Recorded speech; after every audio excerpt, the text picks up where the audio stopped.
কংগ্রেসের মন্ত্রমণি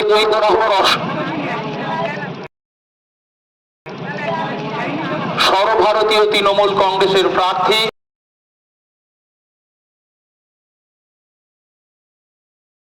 লোকসভা নির্বাচনে রানাঘাট লোকসভা কেন্দ্রের সভাপতিকে আহ্বান জানাচ্ছি।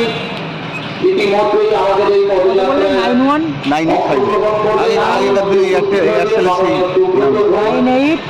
সভাপতি শান্তিপুর পৌরসভা, আমরা খুব স্বল্প সময়ের মধ্যে এই পদযাত্রা শুরু হতো।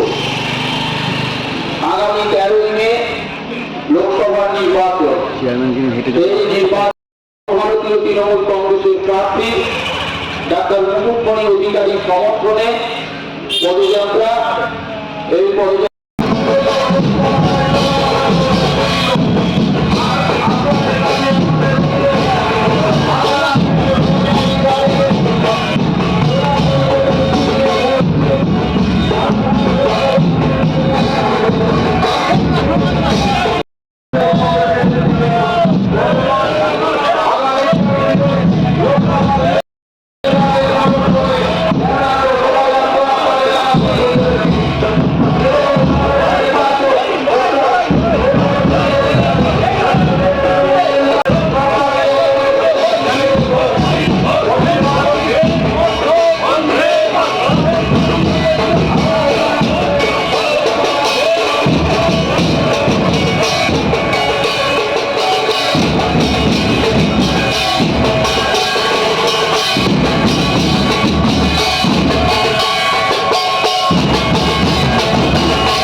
নিঃশর্ত নাগরিকত্ব দেওয়ার নাম করে যে পোর্টাল চালু করলো সেখানে উল্লেখ রয়েছে আপনি কোন দেশ থেকে এসেছেন।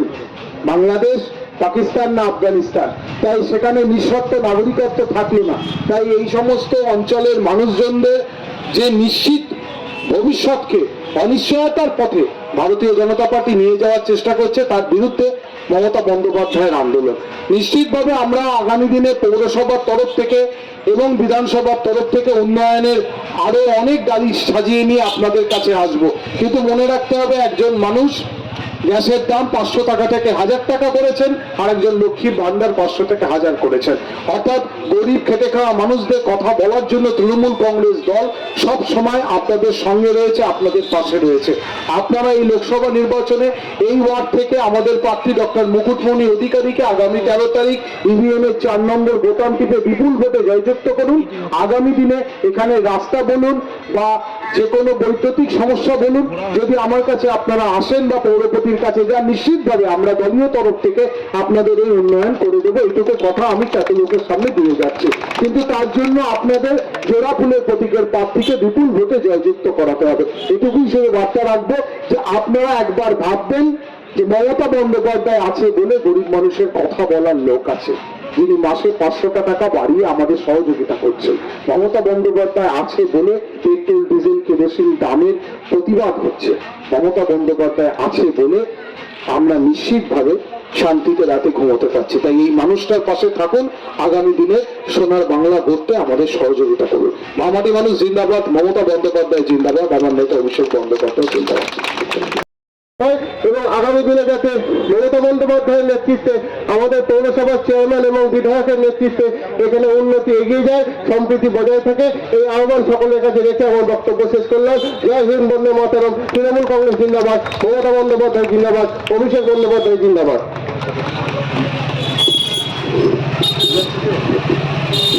এবার আজকের আমাদের এই ভ্রাম্যমাণ পথসভায় আমরা বক্তব্য রাখার জন্য আহ্বান জানাচ্ছি আমাদের পদযাত্রার শেষে মাননীয় বিধায়ক ডক্টর ব্রজকিশোর গোস্বামী মহোদয়। আমরা তার মুখ থেকে আগামী নির্বাচনে দলের কিছু বার্তা আমরা শুনব। ধন্যবাদ সঞ্চালককে, উপস্থিত প্রাক্তন কাউন্সিলর গোবিন্দ ঘোষ, বিভাস ঘোষ সহ 10 নম্বর ওয়ার্ডের নেতৃত্বরা। আপনারা সবাই জানেন যে 10 নম্বর ওয়ার্ড ভারতীয় জনতা পার্টি জয়যুক্ত হয়েছে, কিন্তু তারপরেও পৌরসভার সহায়তায় নিশ্চিতভাবে আমাদের চেয়ারম্যান ছিলেন, চলে গেলেন কাজ ব্যস্ততার জন্য, পৌরপতি সুব্রত ঘোষ, এবং এই এলাকার সকল নাগরিককে আমার আন্তরিক শুভেচ্ছা জানিয়ে খুব সংক্ষেপে দু এক কথা বলছি। আপনারা জানেন আগামী 13 তারিখে লোকসভা নির্বাচন। সেই নির্বাচনে আমাদের প্রার্থী মুকুটমণি অধিকারীর সমর্থনে আমরা আজ আপনাদের সামনে এসেছি। আপনাদের মূল্যবান ভোটটা মুকুটমণি অধিকারী দেওয়ার জন্য আমরা সকলে, আমাদের বিধায়ক আছেন, আমাদের চেয়ারম্যান আছেন, তারা আবেদন করেছেন, আবেদন করবেন। আপনারা আমাদের পাশে থাকেন, আমাদের বিধায়ক, আমাদের চেয়ারম্যান আপনাদের সাথে থেকে আপনাদের এলাকার যে বাকি থাকা উন্নয়নগুলো করবে সেগুলো আপনারা দেখবেন সামনের দিন। এইটুকু বলে সকলকে আমার আন্তরিক ধন্যবাদ জানিয়ে আমার সংক্ষিপ্ত বক্তব্য শেষ করলাম। জয় হিন্দ, বন্দে মাতরম, মমতা ব্যানার্জি জিন্দাবাদ, মামাটি মানুষ জিন্দাবাদ।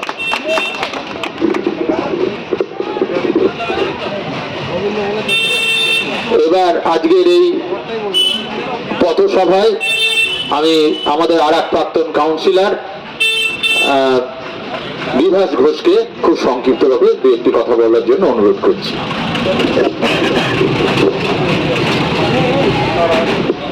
ধন্যবাদ। আমরা জানেন আমাদের ডেঙ্গুর এবং আমাদের নির্মল মিশন বাংলায় প্রায় এই ওয়ার্ডের কাউন্সিলররা প্রায় 10 জন মানুষকে, প্রতিনিধিকে তারা কাজের সুযোগ করে দিয়েছেন, সেটাও কিন্তু মাননীয় মুখ্যমন্ত্রীর দেওয়া। সার্বিকভাবে আমরা কিন্তু কাজের নিরিখে কোনো মানুষকে বৈষম্য করি না। আমি আস্তে আস্তে এখানে শুনছিলাম এই এলাকার সমস্ত মানুষকে নির্মল মিশন বাংলায় তারা আজকে পরিষেবা দিচ্ছেন না। আমি কাউন্সিলরকে আমি বলবো, আমাদের কাছে একটা লিখিত আজকে একটা অভিযোগ জমা পড়েছে, নিশ্চিতভাবে এই এলাকার মানুষ কেন বঞ্চিত হবেন? এই এলাকার মানুষ, আমরা সমস্ত মানুষের ক্ষেত্রে পানীয় জল থেকে আরম্ভ করে সমস্ত কিছু পরিষেবা পৌঁছে দিচ্ছি, তারপরে কেন কোনো মানুষ বঞ্চিত হবেন? কারণ মাননীয় মুখ্যমন্ত্রী প্রত্যেকটা মানুষের জন্য কাজ করছেন, আমরাও সার্বিকভাবে চেষ্টা করছি সেই মানুষগুলোর কাজ করতে। আর বিগত দিনে এখানে যে সাংসদ ছিলেন আপনারা জানেন, 5 বছর তিনি 25 কোটি টাকা পেলেন। সার্বিকভাবে শান্তিপুর শহর এবং গ্রাম দিয়ে পাই আমরাও 4 থেকে 5 কোটি টাকা আমরা পেতে পারতাম। তাহলে আমাদের শান্তিপুর শহরে তিনি একটি দেখান একটা জায়গায় সার্বিকভাবে একটা উন্নয়ন করেছেন। আপনারা গেলে একজন ভারতীয় জনতা পার্টির কাউন্সিলর আছেন, তার এমপি সাহেবের কোটা থেকে তিনি বলুক এই এলাকায় আমি একটা ইট গেঁথেছি, আমি তাহলে পরে আপনাদের কাছে আমি ক্ষমা চেয়ে নেবো, হ্যাঁ সত্যি আমি যেটা বলেছি চেয়ারম্যান হিসেবে ভুল কথা বলেছি। তাহলে পরে আপনাকে ভাবতে হবে কাজের নিরিখে মাননীয় মুখ্যমন্ত্রী মমতা বন্দ্যোপাধ্যায় সার্বিক মানুষের, সাধারণ মানুষের 100% পরিষেবা দিচ্ছেন দলমত নির্বিশেষে। আর একজন মানুষ বিভিন্নভাবে ধর্মের উস্কানি দিয়ে বিভিন্ন ধর্মের, আমাদের ভারতবর্ষের যে বৃহত্তম সংবিধান, সেই সংবিধানে প্রত্যেকটা দলের সমান অধিকার, আমাদের হিন্দু মুসলিম খ্রিস্টান জৈন সমস্ত ধর্মের মানুষের অধিকার। আজকে সেই জায়গা দাঁড়িয়ে হিন্দু ধর্ম নিয়ে তারা যে ভুল হয়েছে, সেই এলাকার মানুষকে আমি 10 নম্বর ওয়ার্ডের মানুষদের আমি অনুরোধ করব, আমাদের দলের প্রার্থী মুকুটমণি অধিকারী নদিয়া জেলাকে দীর্ঘদিন যিনি জগন্নাথ বাবু পিছিয়ে দিয়েছেন সার্বিক উন্নয়নের ক্ষেত্রে, যাতে মানুষের পাশে তিনি থাকবেন, শান্তিপুরের উন্নয়নের পাশে থাকবেন। এবং শান্তিপুরে যে সব থেকে যে শিল্পটা নিয়ে আমরা আজ গর্ববোধ করি, তন্তু শিল্প, আজ কেন্দ্রীয় সরকারের তিনি একটা গুরুত্বপূর্ণ জায়গায় ছিলেন, তিনি কেন কেন্দ্রীয় সরকারের কাছে একদিনের জন্য পার্লামেন্টে সেই কথা বললেন না যে শান্তিপুরের আজকে হস্তশিল্পটা পায় শেষের মুখে? কাজে আপনাদেরকে ভাবতে হবে সার্বিকভাবে আমাদের যে আবাস যোজনার টাকা বলুন, 100 দিনের কাজের টাকা বলুন, শহর যে সড়কি যোজনার টাকা বলুন, সার্বিকভাবে সেই সব টাকা কেন্দ্রীয় সরকার আটকে রাখছে। আমাদেরকে ভাবতে হবে আজকে মাননীয় আমাদের যে মমতা বন্দ্যোপাধ্যায়, অভিষেক বন্দ্যোপাধ্যায় যাকে এখানে প্রার্থী করে পাঠিয়েছে, ডক্টর মুকুটমণি অধিকারী একজন সজ্জন ব্যক্তি, আপনারা জানেন সে একজন মতুয়া পরিবারের সদস্য, দীর্ঘদিন থেকে মাতুয়াদের নিয়ে তিনি আজকে আন্দোলন করে গেছেন, সেই মাতুয়াকে এখানে পাঠিয়েছে যাতে সার্বিকভাবে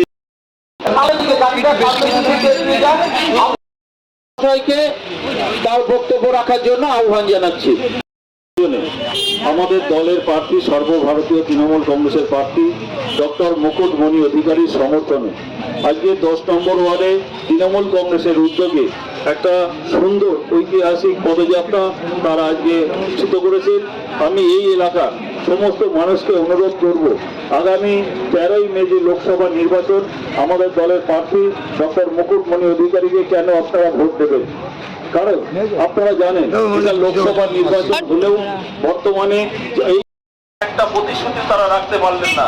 ভারতবর্ষের একটা প্রধানমন্ত্রী, তার কাছে মানুষের আস্থা, বিশ্বাস এবং ভরসা মানুষের তৈরি হয়েছিল, কিন্তু আজকে তিনি সেই তিনটেই তিনি হারিয়েছেন, আস্থা, বিশ্বাস এবং ভরসা।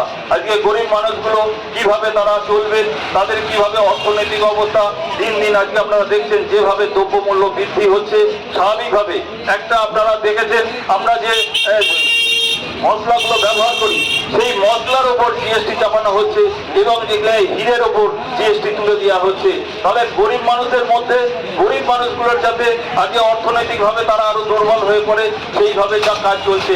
বিগত দিনে আমাদের এখানে যে এমপি সাহেব ছিলেন, সেই সার্বিকভাবে চেষ্টা করেছি সেই মানুষগুলোর পরিষেবা পৌঁছে দিতে। বিধায়কও তিনি চেষ্টা করছেন সার্বিকভাবে কিভাবে শান্তিপুরের উন্নয়ন ঘটানো যায়। আপনারা দেখেছেন গঙ্গার ভাঙন রোডে হসপিটালে কিভাবে ব্লাড ব্যাংক তৈরি হয়, তার জন্য তিনি উদ্যোগ